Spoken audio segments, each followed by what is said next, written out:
Hola, hoy nos metemos de lleno en la historia, una historia compleja, de la luz del mundo. Es una organización que, bueno, genera muchísimo fervor, pero también muchísima controversia. Tenemos como base un análisis bastante detallado que circuló originalmente en video. Y la pregunta central que plantea es directa. ¿Es una iglesia o es una estructura con otros fines? Quizás, incluso, fines criminales. La idea es desentrañar esa trayectoria, ¿no? Desde unos inicios muy humildes hasta convertirse en un imperio global, que ahora está bajo investigación. Entender cómo funcionaba por dentro y por qué, a pesar de escándalos enormes, la devoción de muchos sigue ahí. Intacta. Ok, vamos a desglosar esto. Saludos. Y justo eso, lo fascinante que resalta este análisis desde el principio es esa tensión constante, esa dualidad. Por un lado, nace con una promesa muy potente: restaurar la fe verdadera, ofrecer salvación. Pero por otro, termina envuelta en acusaciones gravísimas en varios países. Hablamos de abuso, de control extremo, de encubrimiento. El contraste es brutal entre esa imagen pública de crecimiento, de fervor religioso que era muy visible, muy publicitada, y las denuncias que pintan un cuadro interno, pues muy oscuro. La gran pregunta que deja el material sobre la mesa es si esa promesa espiritual inicial se torció en el camino, o si quizás, bueno, ya contenía desde el principio las semillas de lo que vendría después. Claro, para intentar entender eso hay que irse al origen. Guadalajara, México, 1926. El análisis describe un entorno de pobreza bastante generalizada, bajo nivel educativo y un catolicismo muy arraigado, muy dominante. Y ahí, en ese contexto, aparece Eusebio Joaquín González. Él asegura tener una revelación divina. Dice que es el elegido para restaurar la iglesia primitiva, la auténtica. ¿Qué tenía de especial esa afirmación? ¿Por qué prendió? Ahí está una de las claves teológicas fundamentales que el análisis subraya desde el minuto uno. Eusebio, que luego adopta el nombre de Aarón, no se presenta como un pastor más, como otro líder religioso.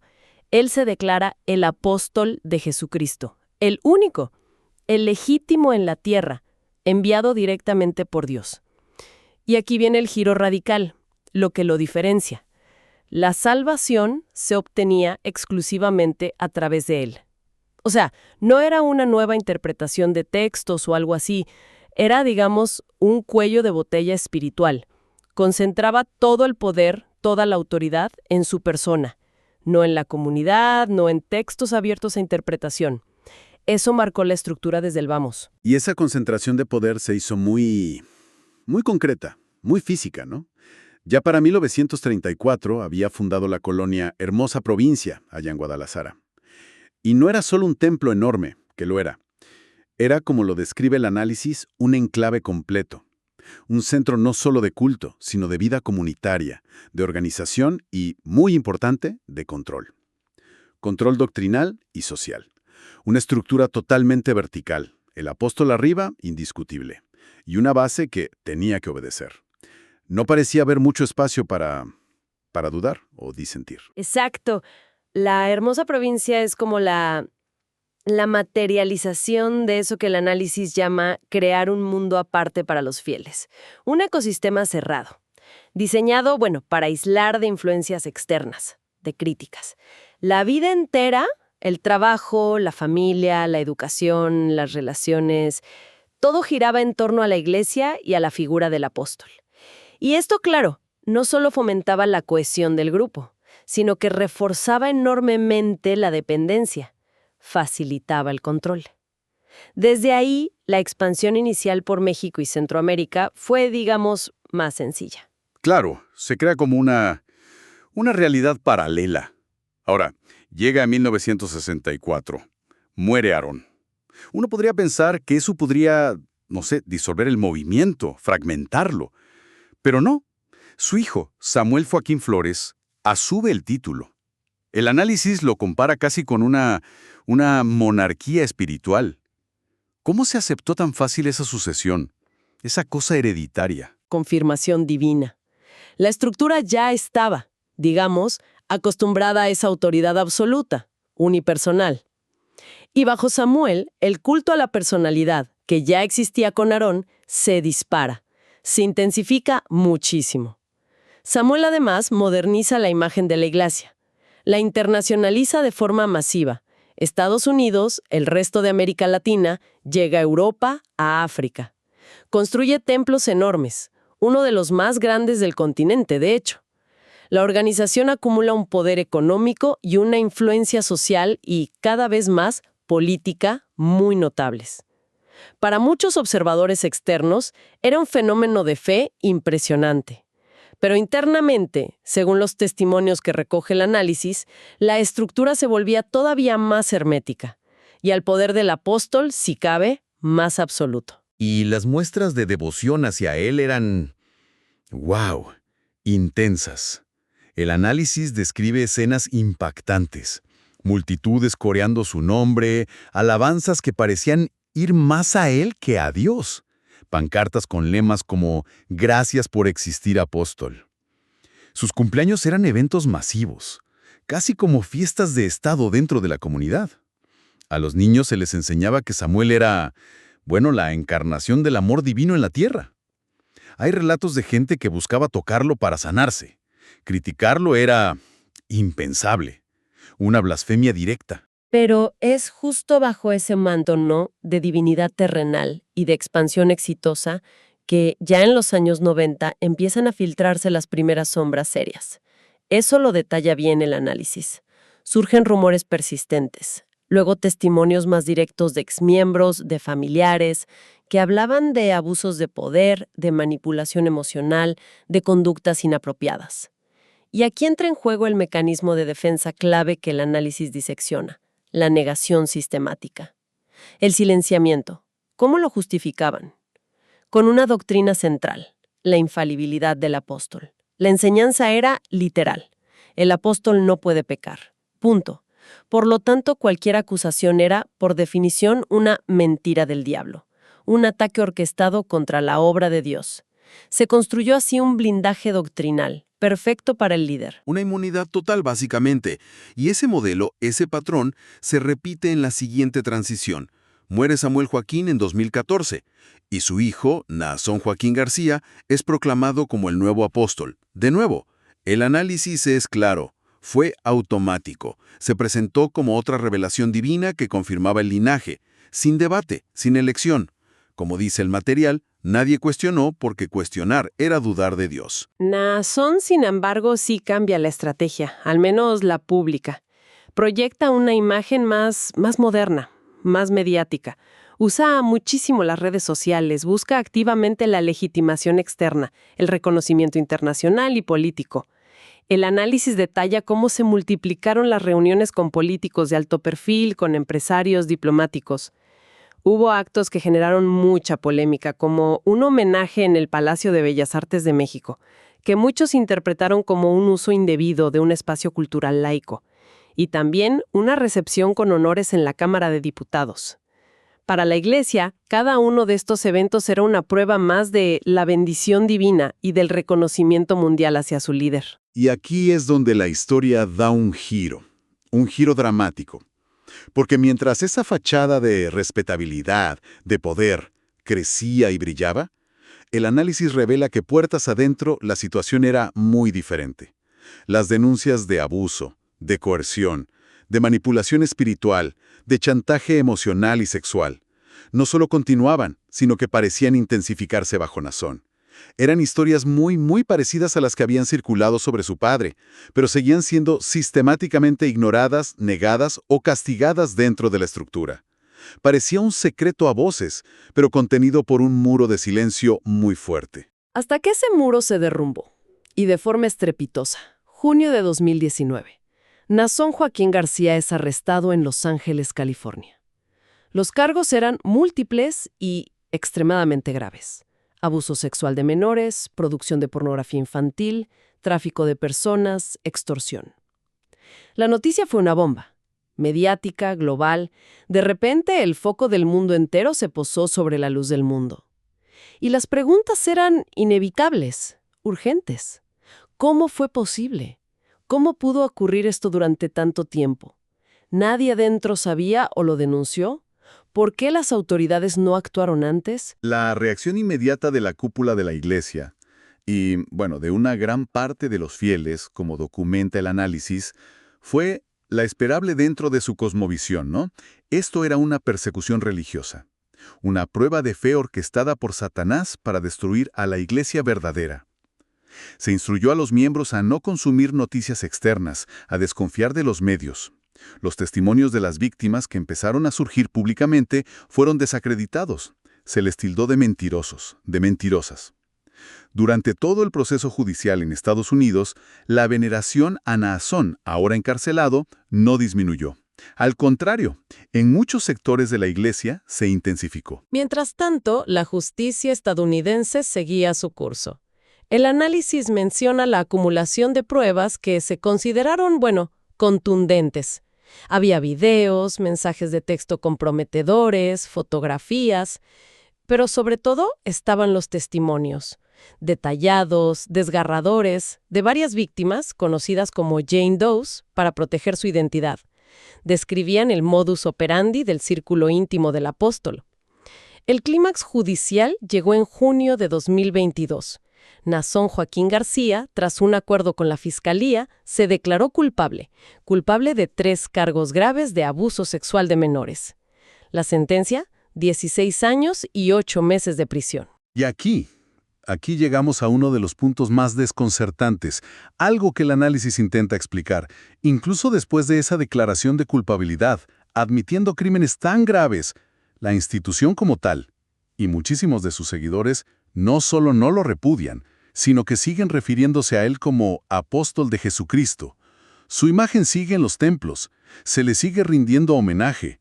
Es como si la realidad judicial y la realidad de la fe corrieran por vías paralelas que nunca se tocan. Exacto.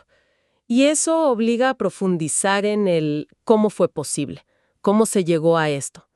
El análisis argumenta de forma muy convincente que no se trató simplemente de las acciones de un individuo desviado, sino de las consecuencias de un sistema diseñado quizá consciente o inconscientemente para proteger al líder a toda costa.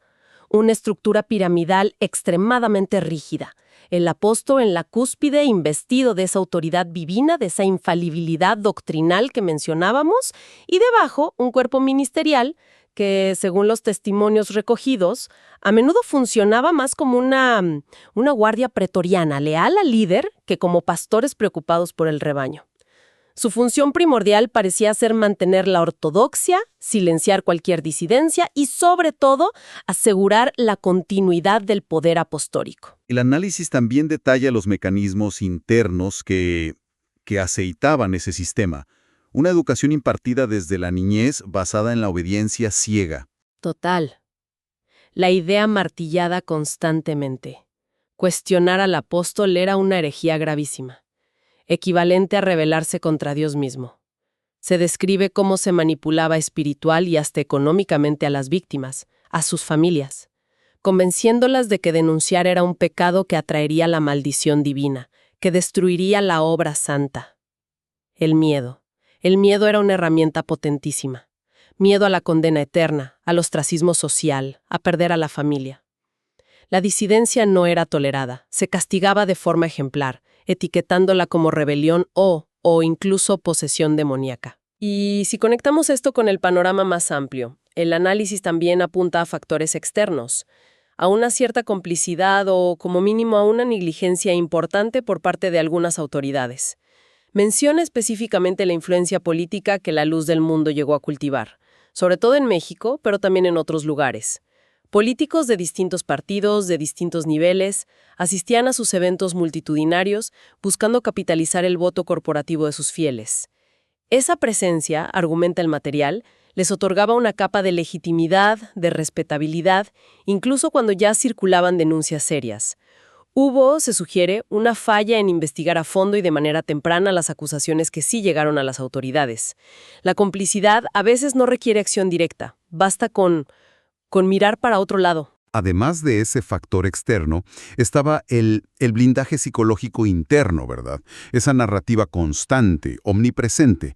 Somos la única iglesia verdadera. Y por lo tanto, somos objeto natural de ataques, de persecuciones por parte de fuerzas satánicas. Esto, explica el análisis, funcionaba como un escudo ideológico perfecto. Cualquier crítica, cualquier denuncia, incluso las que surgían desde dentro, no se interpretaban como una señal de alarma sobre un problema real, sino como una confirmación de su estatus de elegidos y de la maldad del enemigo. Neutralizaba la evidencia antes de que pudiera ser procesada racionalmente. Y es fundamental observar la respuesta institucional. Después del arresto y de manera aún más reveladora, después de la condena. El análisis subraya la persistencia en la negación, la ausencia total de un reconocimiento público del daño infligido a las víctimas, ni hablar de un arrepentimiento institucional. No se activaron mecanismos para proteger, para apoyar, para reparar a quienes denunciaron. Todo lo contrario. Se redobló la retórica de la persecución. Se refuerzó la figura de Naasón casi como un mártir moderno. La prioridad absoluta, una y otra vez, fue salvaguardar la institución, la imagen del líder, por encima de la verdad, de la justicia, del sufrimiento de las víctimas. La estructura prevaleció sobre las personas. Y eso nos devuelve a ese punto que mencionábamos como tan sorprendente, y que el análisis explora con detenimiento. ¿Por qué persiste esa devoción tan férrea en tantos fieles, incluso después de la condena por abuso sexual de menores? Los templos siguen congregando multitudes, las alabanzas al líder encarcelado resuenan. Es un fenómeno que, visto desde afuera, cuesta muchísimo entender. Posibles razones psicológicas y espirituales. Argumenta que para estos creyentes leales, Naasón, y antes su padre y su abuelo, no era simplemente un líder religioso falible. No. Fue presentado y aceptado durante generaciones como el único conducto de salvación, la figura indispensable elegida por Dios para este tiempo. Entonces, aceptar su culpabilidad, admitir la realidad de los abusos, significaría para ellos el colapso, no solo de su fe, sino de su identidad entera, de su historia personal, familiar, de toda su red social y comunitaria. Implicaría que toda su vida podría haber estado basada en una mentira. Imagino que el coste psicológico de aceptar eso debe ser altísimo. El análisis da ejemplos concretos de cómo se vive esa devoción hoy en día. Oraciones continuas por la liberación de Naasón, cánticos que reafirman la lealtad incondicional, la lectura de sus cartas desde prisión tratadas casi como si fueran escrituras sagradas, como epístolas modernas. Y un dato crucial que menciona: a las nuevas generaciones se les sigue instruyendo en la fe de la luz del mundo, pero se omite o se reinterpreta activamente la parte más oscura de la historia reciente, la de los crímenes del líder actual. O sea, se edita el pasado para proteger el presente y el futuro de la institución. Y esto, inevitablemente, plantea una pregunta muy, muy profunda, que el análisis deja resonando. ¿Qué le ocurre a la naturaleza misma de la fe y de la lealtad cuando operan dentro de sistemas tan cerrados, tan jerárquicos, con un control tan intenso? Parece que se llega a un punto donde la lealtad al hombre, a la figura del líder investido de divinidad, supera la búsqueda de la verdad objetiva, incluso cuando esa verdad ha sido establecida judicialmente y es terriblemente dolorosa. El miedo a perderlo todo, la comunidad, la familia, la promesa de salvación, el terror a ser etiquetado como traidor y quedar expuesto al infierno, se convierte en un aglutinante poderosísimo. Mantiene a la gente dentro, a pesar de las evidencias. Entonces, intentando recapitular un poco lo que hemos desglosado a partir de este análisis, vimos un origen con tintes mesiánicos, un crecimiento exponencial basado en el control centralizado y un culto extremo a la figura del líder, una sucesión de poder dinástica, casi monárquica, y finalmente, el estallido del escándalo con el arresto y la condena de Naasón Joaquín. Pero quizás lo más importante es entender el sistema que lo sostuvo. Esa mezcla de silencio interno, poder acumulado, ciertas complicidades externas y mecanismos de control psicológico y espiritual muy, muy efectivos. Y como fenómeno central, y que sigue siendo desconcertante, esa devoción que sobrevive a todo. Sí, Y la reflexión final que parece extraerse del material es una advertencia. Una que va más allá del caso específico de la luz del mundo. Toca el peligro inherente a cualquier institución, sea religiosa, política, del tipo que se permite volverse intocable, que fomenta o tolera la idolatría de sus líderes por encima de principios éticos universales o del bienestar de sus propios miembros. Evidencia esa tensión brutal que a veces surge entre proteger la reputación de la organización y el deber fundamental de proteger a los vulnerables y buscar la verdad, sin importar el coste para la imagen corporativa. El análisis nos deja pensando en algo fundamental. ¿Qué pasa cuando la estructura, la organización en sí misma, se vuelve un fin, más importante que las personas a las que, en teoría, dice servir? Y derivado de eso, ¿cómo se traza la línea? ¿Cómo se distingue la fe genuina, esa que impulsa a buscar el bien, la verdad, la trascendencia, de lo que podría ser una lealtad ciega, una sumisión a un sistema o a un líder, incluso cuando hay evidencias claras de que ese sistema ha causado daño o ha encubierto activamente la injusticia? Son preguntas incómodas, sí, pero muy necesarias al mirar historias como esta.